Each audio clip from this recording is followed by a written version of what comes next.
Kita perhatikan. Oh, menyimpang kan? Nah, kelihatan.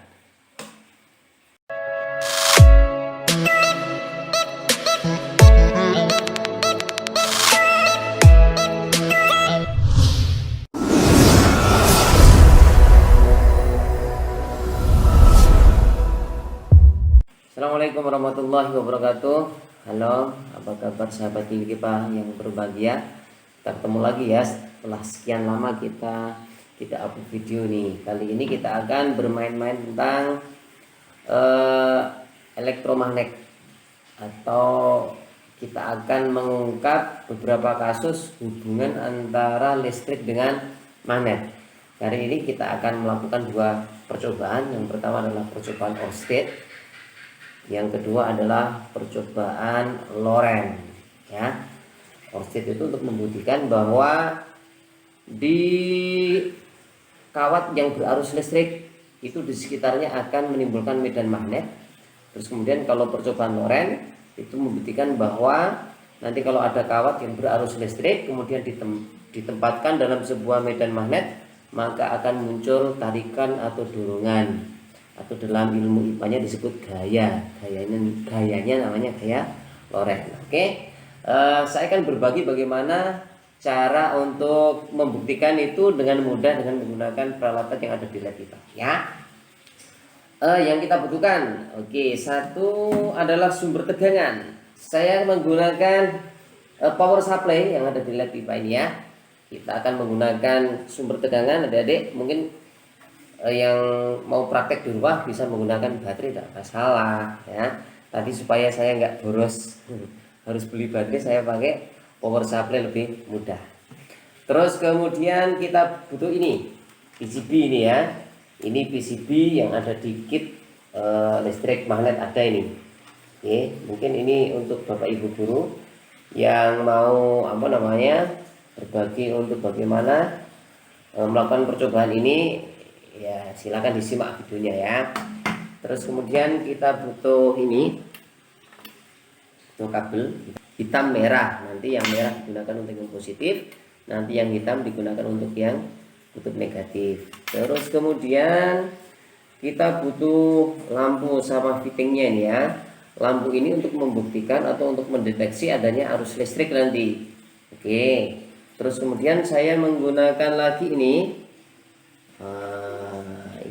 Ini hambatan yang nilai resistivitasnya itu 47 ohm 2 watt.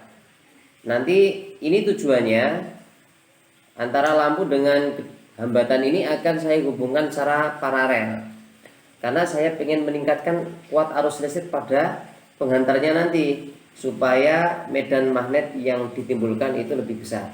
Kalau saya tidak pakai ini, langsung saya hubungkan dengan ini, terus kemudian saya nyalakan dengan tegangan 6 volt. Kalau 3 volt terlalu kecil ya, 6 volt langsung putus ini ya. Saya sudah mencoba tadi memakan korban satu buah lampu. Jadi untuk mengakalinya supaya arus yang masuk ke lampu ini terpecah lebih kecil, maka saya akan paralel dengan hambatan 47 ohm. Oke, terus kemudian kita butuh ini sambungan ya, nggak harus pakai ini sih, ini boleh. Terus kemudian ini alat bantu aja ini sebetulnya. Ini untuk menghubungkan alat penghubung ke PCB ini supaya lebih mudah untuk menyambungkan kawatnya saja, karena di sini ada lubangnya, tinggal dimasukkan kemudian terjepit otomatis. Terus yang penting juga itu adalah kompas ini. Nah, kalian butuh kompas. Kompas ini adalah alat untuk mendeteksi adanya medan magnet yang ditimbulkan di arus di kawat yang berarus listrik itu ya. Karena kompas ini kan sangat sensitif, jadi terjadi dia mampu mendeteksi keberadaan medan yang ada di sekelilingnya. Nah, yang harus kalian ingat, di sekitar kalian nggak boleh ada magnet ya, nggak boleh ada magnet yang kuat sehingga nanti mengganggu kerja dari kompas ini. Pastikan magnet tidak ada. Berikutnya yang terakhir adalah kalian butuh kawat. Ini kawat. Saya akan menggunakan 2 buah kawat. Oke, ini kawat biasa. Ini kawat spool ini. Oke, ini kawat spool. Di sini ada lapisan plastiknya sehingga ujung-ujungnya harus dihilangkan dulu, dikerik dengan menggunakan cutter supaya terkelupas, supaya bisa terkoneksi kalau saya menyambungkan ke apa namanya, ke rangkaian listriknya tadi. Ini juga, nah ini juga kawat ini. Ya, ini saya buat seperti ini, ada membentuk kumparan. Oke, sekarang bagaimana cara memasangnya ya? Nah, ini cara memasangnya. Oke, sekarang akan kita rangkai ya. Yang pertama yang harus kita rangkai ini, kita akan membentuk rangkaian paralelnya ya. Kita menggunakan rangkaian tertutup, menggunakan lampu seperti ini sama hambatan ini untuk menghindari supaya tidak terjadi korsleting ya. Tidak kemudian kawat kalian langsung hubungkan ke sumber tegangan tanpa menggunakan lampu atau beban, ya langsung short nanti atau sangat panas nanti, nggak boleh. Makanya saya pakai lampu ini lampu seperti ini. Kita sambung paralel ini, terus kita hubungkan ke sini. Nah, ini supaya nyambung ini. Nah, ini sudah terhubung antara ini dengan ini. Terus kemudian ini tutup positifnya. Pilih yang DC ya, jangan yang AC. Pilih yang DC. Ini tutup yang merah, tutup positif. Kita sambungkan di sini. Oke. Terus kemudian kita tes dulu apakah lampunya nyala. Ini tutup negatifnya ya. Ini ngetes dulu. Oke. Ini tombol off on-nya sudah dihubungkan dengan listrik. Ini nyala ya berarti. Oke, nggak masalah. Tapi kita butuh meletakkan ini kabelnya. Sini ya. Oke. Karena kita mau menyelidiki apakah ada medan magnet di sekitar kawat berarus listrik, berarti kita butuh kawat nih, ini kawatnya. Oke. Terus kemudian kita pakai ini. Nah, ini caranya didorong. Nah, itu dimasukkan, kemudian dilepaskan. Oke. Ini kutub negatifnya. Oke.